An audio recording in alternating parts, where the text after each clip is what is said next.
فرمایا کفل بنی اسرائیل کا ایک نوجوان تھا، روزانہ رات کو نئی لڑکی لاتا تھا اپنے کمرے میں۔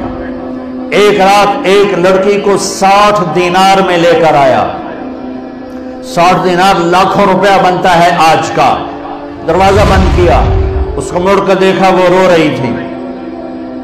تو کفل نے کہا میں زبردستی تو نہیں کر رہا، سودا کیا ہے۔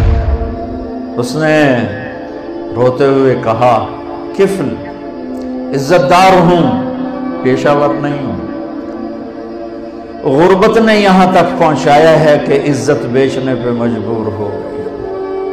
اس نے کہا کفل عزت دار ہوں، بھوک نے جسم بیچنے پہ مجبور کیا۔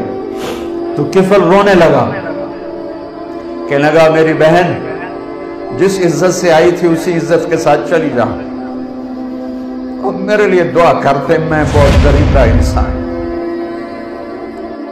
اور جو تجھے پیسے دی بہت بڑی رقم تھی، لے جا تجھے ہدیہ ہے۔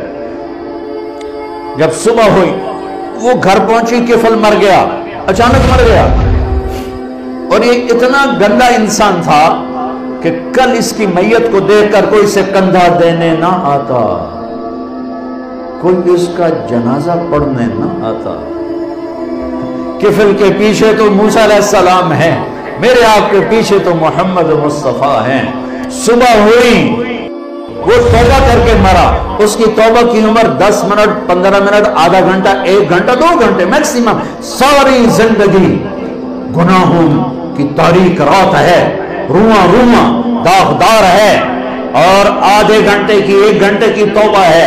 صبح جب لوگوں نے دیکھا تو کفل کے مین گیٹ پہ لکھا ہوا تھا ان اللہ قد غفر للکفل، لوگوں اللہ نے کفل کو معاف کر دیا ہے۔ یہ کیوں لکھوایا تھا؟